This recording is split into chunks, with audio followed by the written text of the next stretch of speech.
Upgraded the workbench. Let's have a look. So this is 1/2-inch plate.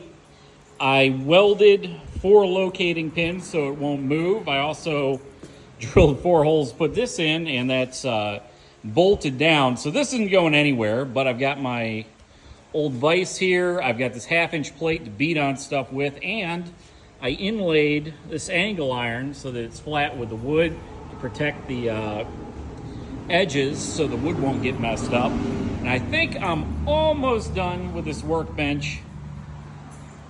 Only took me about a year, but I've got my metalworking area, my woodworking. Next project is these. These are heavy duty drawer sliders. Got ball bearings that can take 500 pounds. What I'm gonna do with those is I'm going to put a sliding sort of drawer here. It's kind of a ledge so that I could put my impact sockets and my Ugga Dugga there. So I'll have all my sockets laid out here and probably a couple of my socket sets on the side here. I'm going to do the same thing over here, but this is going to be for all my woodworking hand tools that I've got laid out all over the place. So I'll have them organized. I think I'm going to leave these side drawers just open for storage. That's mostly where I keep that's all my sandpaper. That is angle grinder stuff there. That's my router stuff, plumbing, electrical. It's all just kind of organized in there.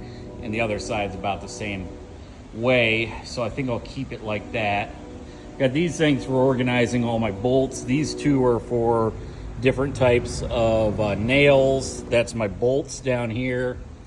And this is all my woodworking screws and different other crap. Stuff for making new handles. All my garbage here. And of course I've got this thing that I finally finished. It's got just random extra tools in it. Different stuff. Haven't decided what's going to go in the bottom there. Probably motorcycle stuff is going to be kept in there. And then I've got the beginnings of my forge over here. Got all my antique hammer, thing for making nails, anvil. Forge will probably go over here somewhere. But I'll be able to move it outside when I want to use it. Of course, my welding equipment over here. Slowly getting the shop together. No electricity yet, no lights. We're working on that though. So still got a lot of stuff to do in here. Need an air compressor, need the lights, electric, run everywhere, a couple other things. But hopefully next year I'll actually be able to build stuff in here that doesn't involve building more stuff for the garage.